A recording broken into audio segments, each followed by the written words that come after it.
So about a year ago I made a video speculating about what the year 2022 would bring for Planet Zoo. In that video I speculated about future DLCs, mechanics and what sort of props we might get in 2022. I got some things wrong, but I also got a lot of things right. In today's video I will go over the predictions I made at that time and compare them to what we actually got. In the upcoming days I will also upload my predictions for 2023, so subscribe if you want to be notified of that video too. Without further ado, let's have a look back. So one of the first things I spoke about was my prediction for the next DLC we would get after the Europe pack. Let's hear what I said at the time. First of all, let's cover what I think will be the next DLC. If you haven't checked out some of my earlier videos yet, by looking at the datamine leak, I was actually able to accurately predict the Europe pack 2 months before it was announced. From the same datamine, we also know that we are getting a capybara and some sort of porcupine. In addition, a new enrichment item was also found, a hot spring, which perfectly fits the capybara. As you may or may not know, zoos in Japan love to put their capybaras in hot springs. Now that being said, based on these two animals, I do think the next DLC is going to be either an Amazon animal pack or a broader rainforest animal pack. So obviously I was wrong about the capybara being part of a rainforest or Amazon DLC. Instead we got a wetlands DLC. Part of the reason why I got it wrong was because I still thought at the time that Frontier would do region-based DLCs. Further on in the video I suggest 2 more region packs, including the animals that will be included in them. Let's have a look at what I predicted at the time. As I said earlier, I don't think Frontier is done yet with regional packs. I want to specifically highlight 2 packs that I'd love to see. First of all, I would love an East Asian pack, including some Korean or Japanese themed scenery, and with the following animal roster: a red-crowned crane, Amur leopard, wolverine and the Japanese red fox as habitat animals, and the Japanese giant salamander as exhibit animal. Most of these are very high up on the meta wishlist and definitely have a good chance of making it into the game. The Oceania pack would definitely have to be an animal pack to satisfy the community and to make it different enough from the Australia pack, which had scenery. A roster would probably include the Tasmanian devil, the emu, the kiwi, the platypus, the common wombat, a tree kangaroo and a wallaby as habitat animals, and the Lord Howe Island stick insect as an exhibit animal, mostly because it was also one of the datamined animals.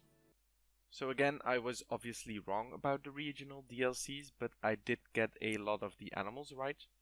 From my predicted East Asia DLC, the red-crowned crane, Amur leopard and red fox all made it into the game, and from my predicted Oceania DLC we got the emu, platypus, wombat and wallaby.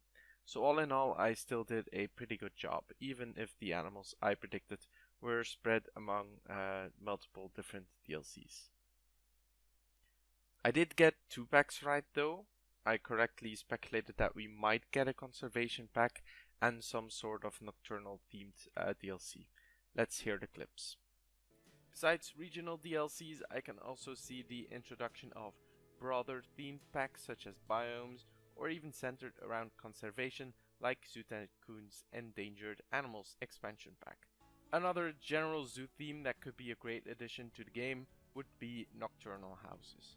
Many zoos have or have had nocturnal houses with a variety of animals from different continents. A nocturnal house centered DLC could give us more smaller props such as branches, logs, rocks, and different kinds of underground to flesh out smaller exhibits.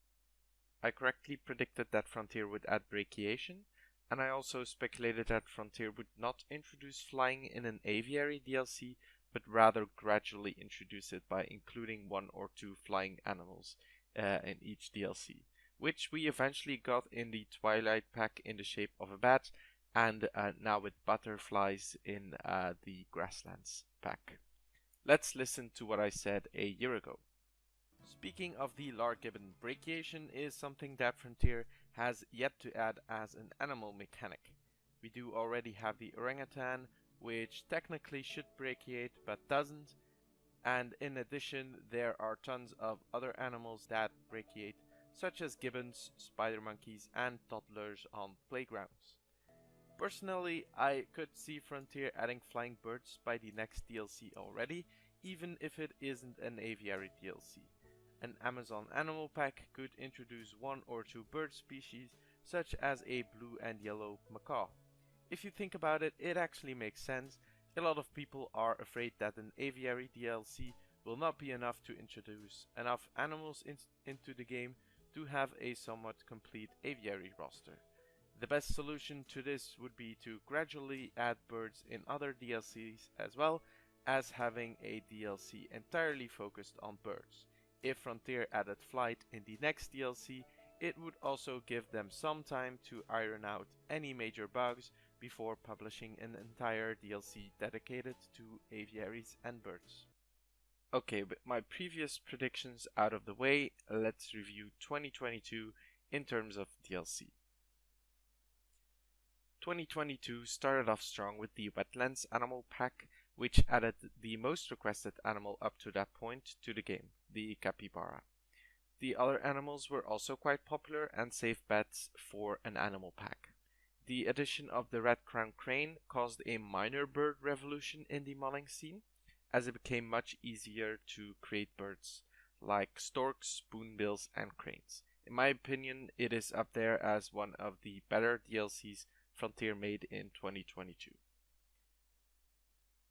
The other DLC I would put up there is the Conservation Pack. It added highly requested animals such as the wild horse, the Amur leopard, and the Siamang, and introduced brachiation into the game. Brachiation is still very much railroaded since it is bound to certain enrichment items, but so is burrowing and a lot of the other unique animal behaviors. The Conservation Pack also added a number of useful props, including general zoo themed stuff such as hoses, buckets, and crates.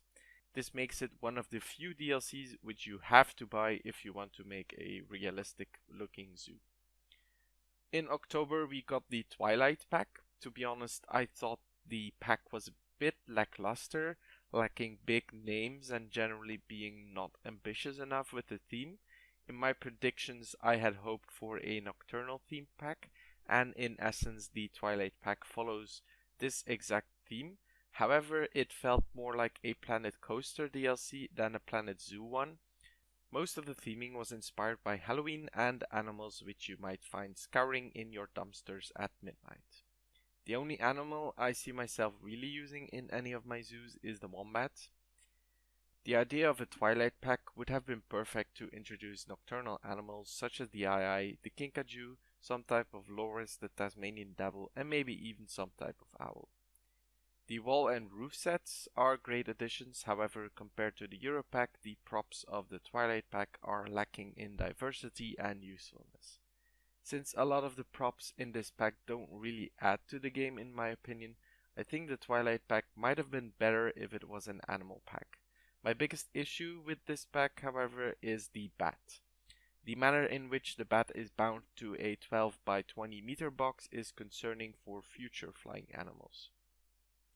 I talked about this in other videos, but I'd rather see a bigger variety of exhibit sizes, allowing more creativity and diversity in exhibit design. When I make a zoo, I want to be able to have small aviaries as well as large ones, and in the current state of the game, this is impossible. The most recent DLC, the Grasslands Animal Pack, introduced a lot of popular animals such as the emu and the maned wolf. It also expanded upon the walkthrough exhibit with the addition of butterflies.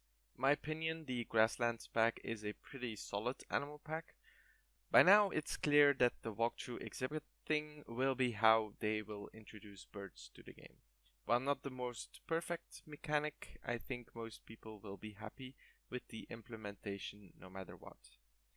My biggest issue with it is the lack of diversity in terms of size. There should be smaller exhibit boxes, there should be larger ones. in different shapes and without the necessity to make it walkthrough. I also don't like how the butterflies themselves don't have butterfly in the name. Not everyone is an expert in butterfly names, and it will make it harder to look them up in the Zoopedia or in the trading center. For me, the Grassland pack sits somewhere in the middle between the Conservation pack and the Twilight pack in terms of overall quality. All in all, Planet Zoo had a relatively good year. My interest in the game took a downturn after the Conservation pack and especially during the Twilight pack because in my opinion the game lacks an exciting new mechanic to shake things up. The walkthrough exhibit falls short of sparking my imagination, and I guess I'll have to wait until the introduction of more species that make use of it, before I'll even consider using it in a major way.